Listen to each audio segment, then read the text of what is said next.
ভূমি রেকর্ড ও জরিপ অধিদপ্তর পদের নাম হচ্ছে কপিস্ট কাম বেঞ্চ সহকারী। বিগত সালের প্রশ্ন অ্যানালাইসিস করে আমরা এই প্রশ্নের সমাধান বের করছি। এই পরীক্ষাটা এপ্রিলের 25 তারিখে অনুষ্ঠিত হতে যাচ্ছে। আমরা এই সাজেশনটা তৈরি করেছি বিগত সালের প্রশ্ন থেকে। বাংলা থেকে আসুন দেখা যাক কি আসছে বিগত সালে।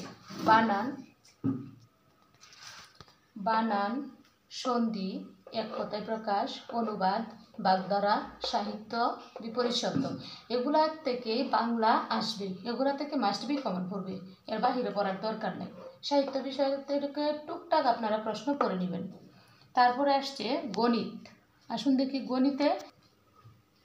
গণিতে কি আসছে। বিগত সালের প্রশ্নে আমরা গণিত অ্যানালাইসিস করে দেখেছি যে আসছে লাভপতি থেকে প্রশ্ন আসছে। লাভপতির মধ্যে আপনারা হ্রাস বৃদ্ধির অঙ্কগুলা যা আছে, মুনাফা, হ্রাস বৃদ্ধি, হার নির্ণয়ের, এগুলা আপনারা এখান থেকে করে নেবেন।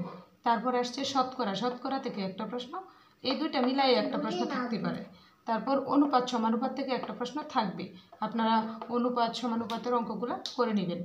তারপর উৎপাদকে বিশ্লেষণ করো, একটা যে কোনো অঙ্ক থাকবে মাস্ট বি। মান নির্ণয় একটা থাকবে মাস্ট বি। জ্যামিতি থেকে আপনারা আছে ত্রিভুজ, বাহুবেদী ত্রিভুজ কত প্রকার, এইগুলা, বর্গ, তারপরে চতুর্ভুজ, আয়তক্ষেত্র, এই বিষয়ক যে অঙ্কগুলা আছে এই অঙ্কগুলো আপনারা করে নেবেন। তারপরে আছে বৃত্ত থেকেও কিন্তু অঙ্ক আসে। এরপরে আপনারা জ্যামিতির জন্য পড়বেন সমকোণ, সম্পূরক কোণ, তারপরে সূক্ষ্মকোণ, বাহুবেদী কোণগুলো, এগুলো পড়বেন, তাহলেই কমন পড়বে ইনশাল্লাহ। এখন আসুন দেখি ইংলিশ প্রশ্ন। ইংরেজি কি আসছে বিগত সালে পার্ট অফ স্পিচ থেকে আসছে অঙ্ক, যেমন ট্রান্সফরমেশন অফ সেন্টেন্সেস বলতে এখানে ট্রান্সফরমেশন অফ সেন্টেন্সেস আর ভয়েস এগুলা মিলায় আসছে, তাহলে আপনারা ভয়েসটাও সাথে করে নেবেন। তারপরে affirmative two negative, negative two affirmative, positive, comparative, superlative, বিশেষ করে এগুলাতে বেশি মনোযোগ দেবেন। পজিটিভ, কম্পারেটিভ, সুপারলেটিভ এগুলা থেকে আসি। তারপর preposition, fill in the gaps আসবে প্রিপোজিশনের মধ্যে আপনারা আরও প্রিপোজিশন আসবে, অথবা এর সাথে মিশায়া আর্টিকেলও আসতে পারে। প্রিপোজিশন আর্টিকেল দুটো একসাথে আসতে পারে। ফিল ইন দ্য ব্ল্যাঙ্কসের মধ্যে আপনার আসতে পারে ভার্ব অথবা আর্টিকেল, মানে সব কিছু মিলে আসতে পারে, এমনকি শুধু ভার্বেরও আসতে পারে, যে কোনো 5টা প্রশ্নের উত্তর। পরে ইডিয়ম ফ্রেজ থাকবে 5টা। এখান থেকে আপনার মেক সেন্টেন্সও করতে পারে, অথবা শুধু মিনিংও বলতে পারে, আবার মেক সেন্টেন্সও করতে পারে। আপনারা ভালো করে ইডিয়ম ফ্রেজটা পড়ে নেবেন। ট্রান্সফরমেশন অফ সেন্টেন্সেস 5টা থাকবে মাস্ট বি। হয় ইংলিশ টু বাংলা থাকবে, না হয় বাংলা টু ইংলিশ, যে কোনো একটা থাকবে।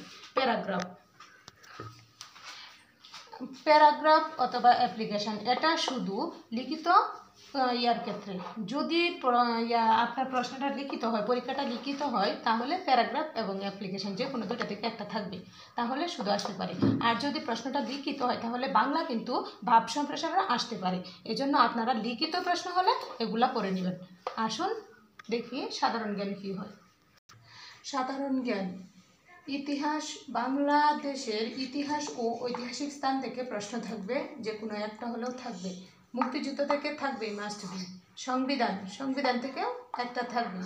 আর বিশ্বের জাতীয় বিষয়াবলী, এটা হচ্ছে আন্তর্জাতিক বিষয়, বিশ্বের জাতীয় বিষয়াবলী, আন্তর্জাতিক বিষয় থেকেও প্রশ্ন থাকবে মাস্ট বি।